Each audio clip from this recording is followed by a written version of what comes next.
Hello મિત્રો, કેમ છો? અમારી ચેનલ કિશન ક્રિએશનમાં આપનું ફરીથી હાર્દિક સ્વાગત છે. 252 વૈષ્ણવોમાંના એક વૈષ્ણવ રામદાસજી મીરાબાઈના પુરોહિતની વાર્તા હું આજે તમને કહી સંભળાવીશ. રામદાસજી એક દિવસ મીરાબાઈને શ્રી ઠાકોરજીના આગળ કીર્તન કરતા હતા. શ્રી મહાપ્રભુજીના પાદ ગાઈ રહ્યા હતા. ત્યારે મીરાબાઈએ કહ્યું, રામદાસજી, બીજું કોઈ પદ શ્રી ઠાકોરજીનું ગાઓ. તેમણે કહ્યું, આ કેનું પદ છે?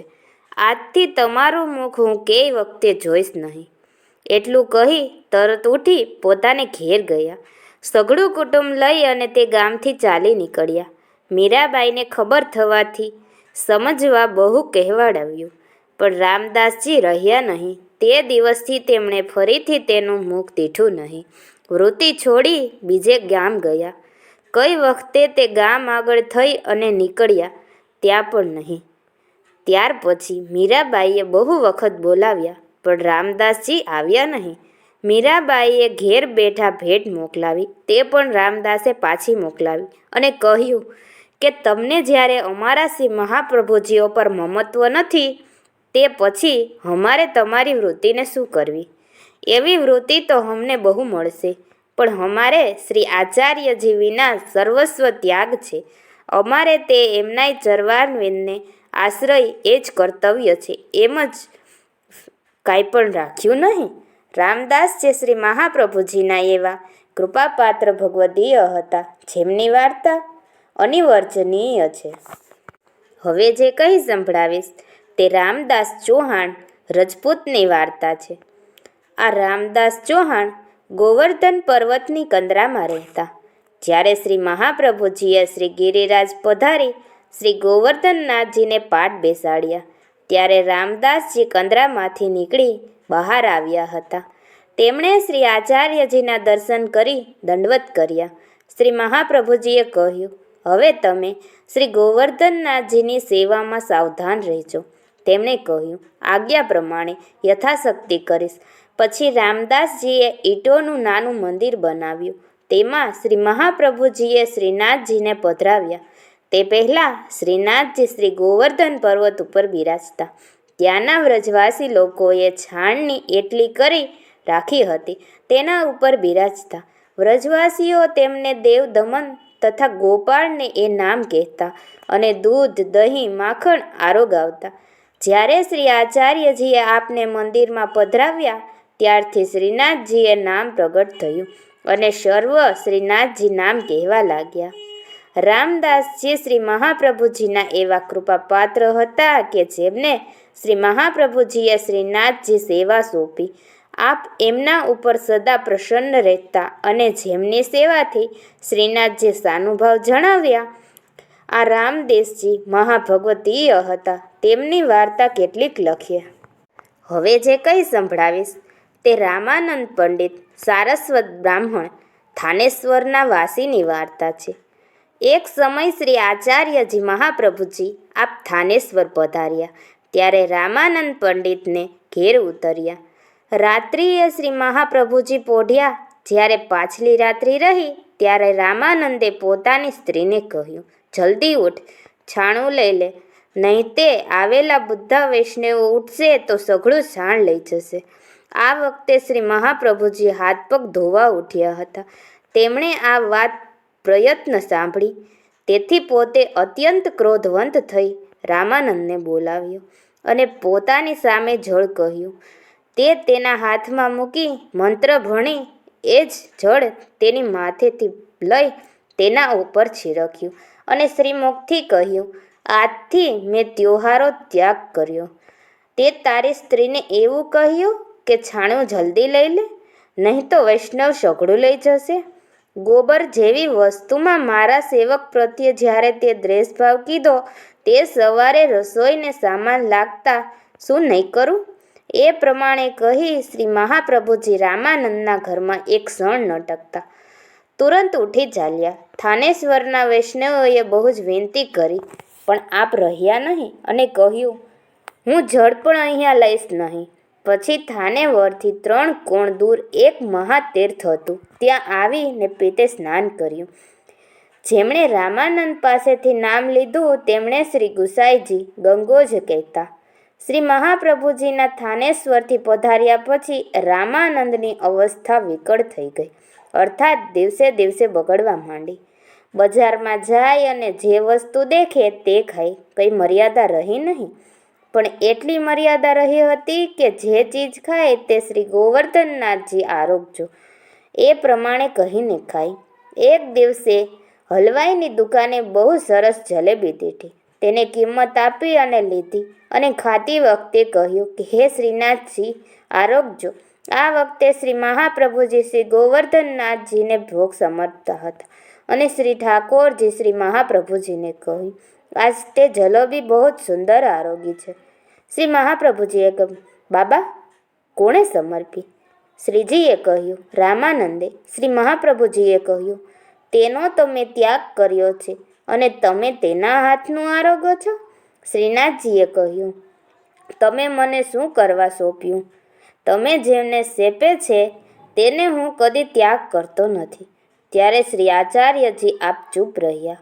આ સઘળી વાત શ્રી આચાર્યજીએ દામોદરદાસ હરસાનાને કહી. દામોદરદાસે વિનંતી કરી, મહારાજ હવે રામાનંદને ક્યારે અંગીકાર કરશો? પિતે કહ્યું, હવેથી જે એ વૈષ્ણવને અપરાધ નહીં કરે તે છલક જન્મ પછી હું તેને અંગીકાર કરીશ. શ્રીનાથજીએ તો અંગીકાર કર્યો છે તો પણ અમારાથી તે એટલે અલગ પડશે કે તેથી વૈષ્ણવે બોલવું તે વિચારીને બોલવું, વગર વિચારે સવર્થા ન બોલવું, જેથી વૈષ્ણવને અપરાધ થાય. હવે જે કંઈ સંભળાવીશ તે વિષ્ણુદાસ છીપાની વાર્તા. વિષ્ણુદાસ છીપા જ્યારે વૃદ્ધ થયા ત્યારે શ્રી ગોકુળમાં શ્રી ગુસાઈજીની બેઠકની દ્વારપાલી કરતા. જે કાંઈ પંડિત શ્રી ગુસાઈજી સાથે વાત કરતા આવતા તેમને પૂછતા, તમે શા માટે આવ્યા છો? પંડિત કહેતા કે અમે શ્રી ગુસાઈજીની સાથે વાત કરવા આવ્યા છીએ. ત્યારે વિષ્ણુદાસ કહે કે પ્રથમ મારી સાથે ચર્ચા કરી લ્યો, પછી શ્રી ગુસાઈજીની સાથે વાત કરવા જજો. એટલે તેઓ વિષ્ણુદાસની સાથે વાત કરતા. વિષ્ણુદાસ તેમને નિરંતર બનાવી દેતા. એટલે પંડિત પિતાનું સમાધાન કરી અને દ્વારથી જ પાછા પોતાને મુકામ જતા. એ રીતે જે પંડિત આવીને કાવ્ય, વ્યાકરણ, અલંકાર અને જે શાસ્ત્રના લોક કહેતા તેને દૂષણ આપી વિદાય કરી દેતા. સઘળા પંડિતો મનમાં કહેતા કે જેમના દ્વારપાલ આવા પંડિત છે તેમના ધણ કેવા પંડિત હશે. તેથી શ્રી ગુસાઈજી સુધી તો કોઈ પંડિત જવા પામતે જ નહીં. એમ કરતાં બહુ દિવસ વીત્યા ત્યારે શ્રી ગુસાઈજીએ કહ્યું, હાલમાં કોઈ પંડિત વાત કરવા કેમ આવતા નથી? વૈષ્ણવોએ કહ્યું, મહારાજ તેમને તે વિષ્ણુદાસ નિરંતર કરી અને વિદાય કરે છે, તેથી દ્વારથી જ પાછા ફરે છે. શ્રી ગુસાઈજીએ શ્રી મુખથી વિષ્ણુદાસને બોલાવી અને કહ્યું, વિષ્ણુદાસ, શ્રી મહાપ્રભુજીની કૃપા બળથી તમારામાં એવું સામર્થ્ય છે કે તમે પંડિતને નિરુત્તર કરો છો, પણ એ બ્રાહ્મણનું અપમાન થાય છે. તેથી હવે જે પંડિત આવે તેને અહીંયા આવવા દે. તેથી જે કંઈ પંડિત વાત કરવા આવતા તેમને શ્રી ગુસાઈજી પાસે જવા દેતા. વિખુદાસ શ્રી આચાર્યજી મહાપ્રભુજીના સેવક કૃપાપાત્ર ભગવદીય હતા. તેથી તેમનામાં એવા વિદ્યાબળ હતી કે તેમને પંડિતજીથી શક્યતા નથી, પણ ઉલટું તેમનામાં દૂષણ દેતા. તેને ઉત્તર તેમનાથી આપી શકાય નહીં. એક ભટ્ટજી કે જે શ્રી ગુસાઈજીના વહુજી શ્રી પદ્મનાવતી વહુજીના પિતા શ્રી ગુસાઈજીને ઘણી વખત કહેતા કે હું આપના સેવકોને જમાડું, પોતે સાંભળી કંઈ બોલ્યા નહીં. એમ તેઓ ઘણી વખત કહેતા.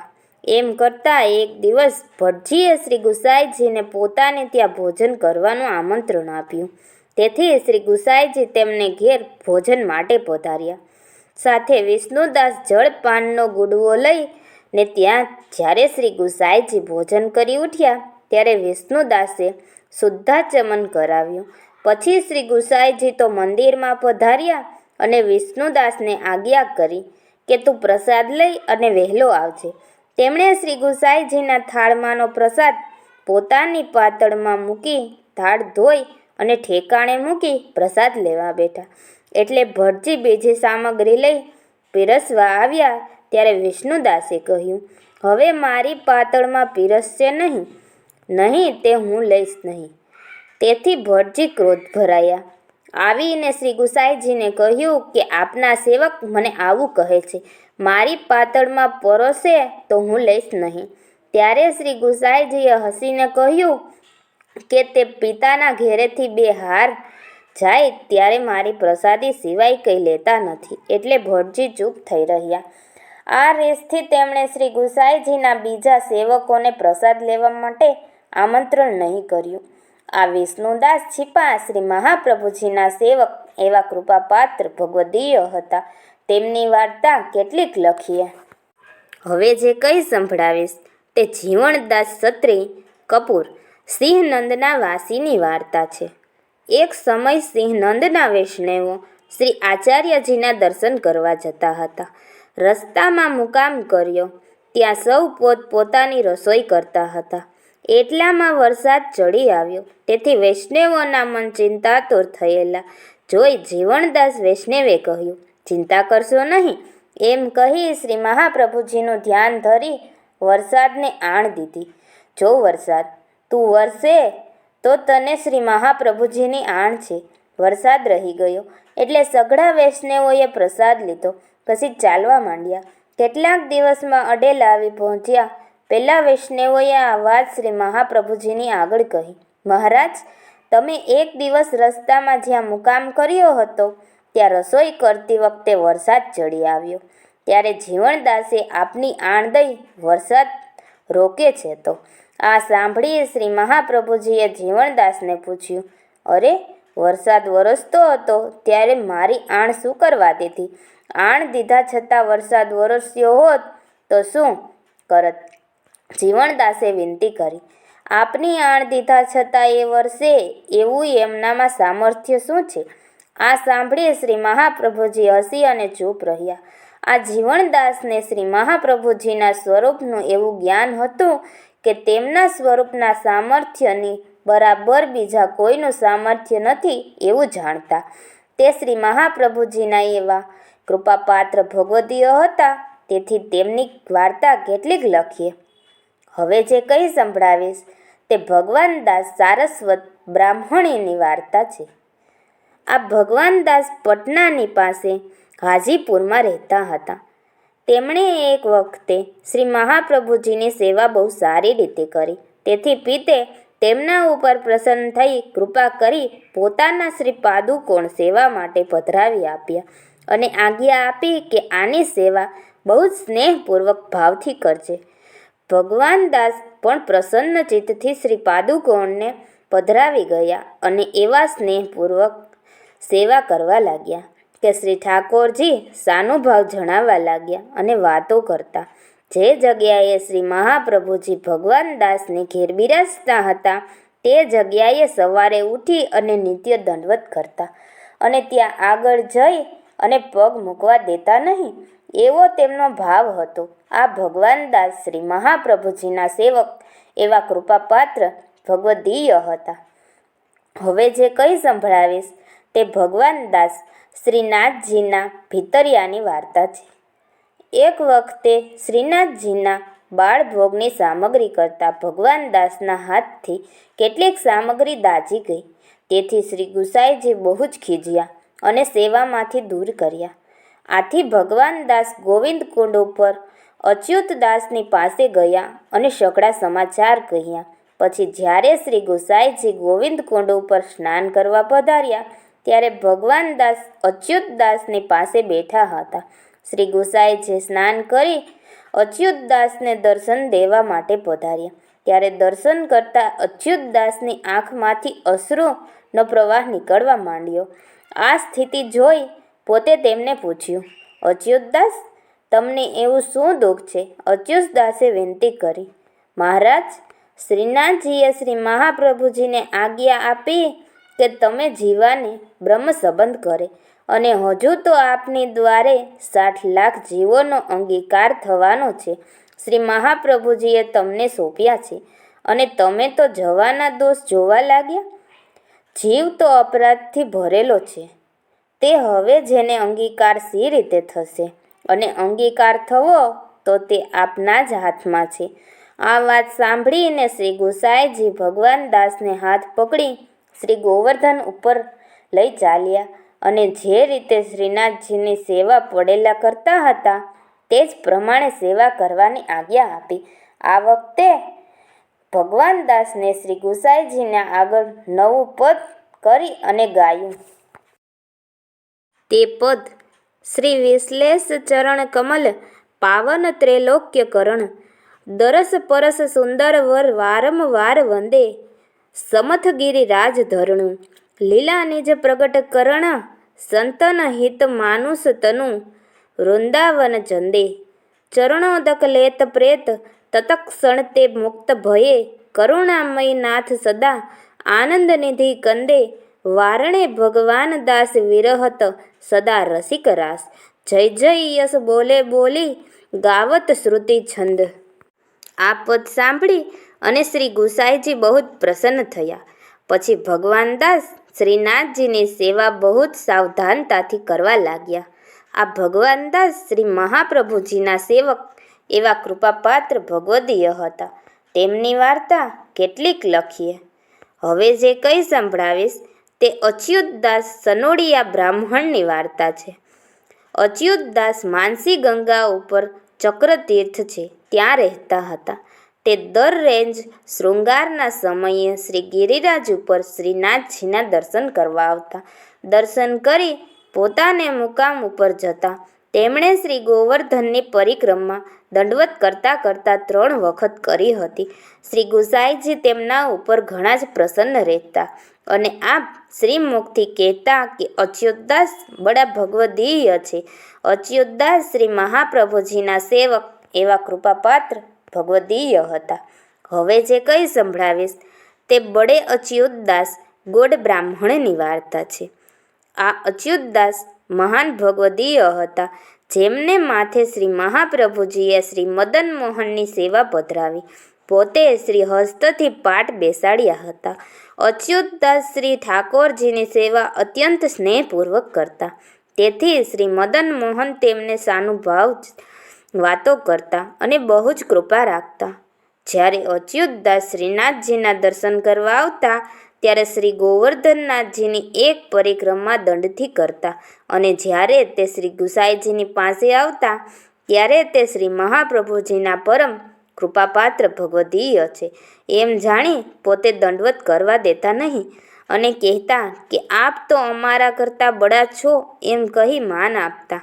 પછી જ્યારે શ્રી મહાપ્રભુજીએ અલૌકિક રીતને અનુસરવા આસુર વ્યાજ મેહ લીલા દેખાડી ત્યારે શ્રી મદન મોહનને શ્રી મહાપ્રભુજીએ ઘેર પધરાવી પીતે શ્રી બદ્રીનાથજી ગયા અને ત્યાં શ્રી બદ્રીનાથજીના દર્શન કરી દેહ છોડ્યો. પછી શ્રી મદન મોહનજીને શ્રી ગોપાળજીએ શ્રી ગોવર્ધનનાથજીના આગળ પધરાવ્યા. આ અચ્યુતદાસ એવા ભગવદીય હતા કે જેમણે શ્રી મહાપ્રભુજીનું સ્વરૂપ સાક્ષાત પૂર્ણ પુરુષોત્તમનું જાણ્યું છે. તેમની શ્રી મહાપ્રભુજીના ઉપર એટલી બધી આસક્તિ હતી કે તેમને વિયોગ સહન કરી શક્યા નહીં અને તરત જ દેહ છોડી દીધો. આ અચ્યુતદાસ શ્રી મહાપ્રભુજીના સેવક એવા પરમ કૃપાપાત્ર ભગવદીય હતા. તેમની વાર્તા કેટલીક લખીએ. હવે જે કંઈ સંભળાવીશ તે અચ્યુતદાસ સારસ્વત બ્રાહ્મણ કડામાં રહેતા તેમની વાર્તા છે.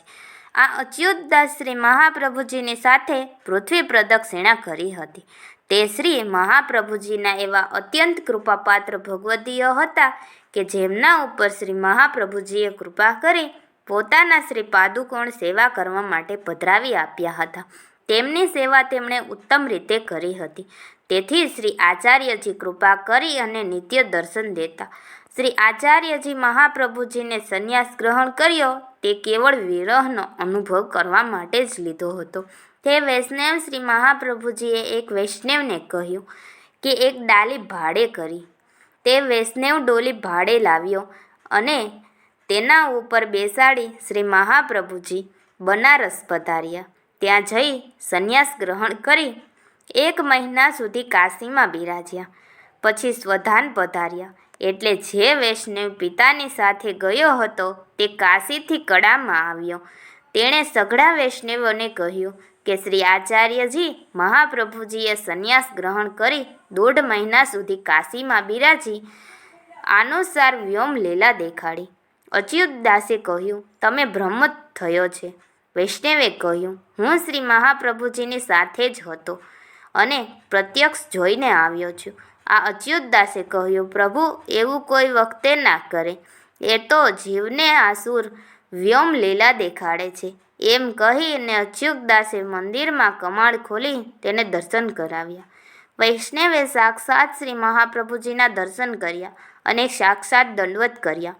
શ્રી મહાપ્રભુજીએ તેમને કહ્યું, એમાં તમે કંઈ સંદેહ કરશો નહીં. આ પ્રગટ લીલા તો લૌકિક રીતથી દેહ ધર્યો તેથી જ છે અને લૌકિક લીલા તો નિત્ય છે. આ લીલા તો દર અવતારમાં પણ પ્રસિદ્ધ છે, તેથી સંદેહ કરવો નહીં. આ તે આસુર વ્યોમ લીલા છે. શ્રી ગુસાઈજી સર્વોત્તમજીમાં લખે છે, ડે આકૃત ભયને અનુસરવાના ભેસથી આસુર જનોને મોહિત કરનાર આ અચ્યુતદાસ એવા કૃપાપાત્ર હતા કે જેમને શ્રી મહાપ્રભુજીના સદૈવ દર્શન દેતા. તેમણે શ્રી મહાપ્રભુજીના નવા સ્વરૂપનો દ્રઢ વિશ્વાસ હતો, તેથી તેમની વાર્તા અનિર્વચનીય છે. હવે જે કંઈ સંભળાવીશ તે નારાયણસિંહ અંબાલાલના રહેવાસીની વાર્તા છે. આ નારાયણદાસ ત્યાંના દેશાધિપતિના નેકર હતા. તેમણે રાજદ્વારમાં કામ બહુ હતું, તેથી શ્રી આચાર્યજીના દર્શન દઈ આવી શકતા નહીં. પણ હું શ્રી મહાપ્રભુજીના દર્શન કરવા ક્યારે જઈશ એવી આતુરતા અંતઃકરણમાં ઘણું જ હતી. આતુરતા હોવા છતાં જઈ શકતા નહીં, તેથી નારાયણદાસે એક નોકર રાખ્યો. તેને દર મહિને 4 રૂપિયા પગાર આપતા અને શ્રી મહાપ્રભુજીના દર્શન કરવા ક્યારે જશો આ ક્ષણે ક્ષણે યાદ કરાવવાનું કામ તે નોકરને સોંપ્યું. આ ચાકર નિત્ય આ પ્રમાણે જ કહ્યા કરે. જ્યારે નારાયણદાસ પોતાના કાર્યમાં બેસે ત્યારે નોકર આગળ આવી અને ઊભો રહે અને ઘડીએ ઘડીએ કહે, ભૈયાજી, શ્રી આચાર્યજી મહાપ્રભુજીના દર્શન કરવા ક્યારે ચાલશો? એ પ્રમાણે તે દરરોજ કહ્યા કરે. તેથી નારાયણદાસને પિતાના દર્શનનું ધ્યાન સદૈવ રહેતું. આ નારાયણદાસ દર વર્ષે શ્રી મહાપ્રભુજીને ભેટ મોકલાવતા. તે એવા કૃપાપાત્ર હતા કે જેમનું ચિત્ત સદા શ્રી મહાપ્રભુજીના દર્શનમાં રહેતું. શ્રી મહાપ્રભુજી સદા તેમના ઉપર પ્રસન્ન રહેતા, તેથી તેમની વાર્તા કેટલીક લખીએ. અલગ અલગ વૈષ્ણવોની અલગ અલગ વાર્તાઓ સાંભળવા માટે અમારા ચેનલમાં જોડાયેલા રહો. અમારા ચેનલમાં છેલ્લે સુધી જોડાવા બદલ આપનો ખૂબ ખૂબ આભાર.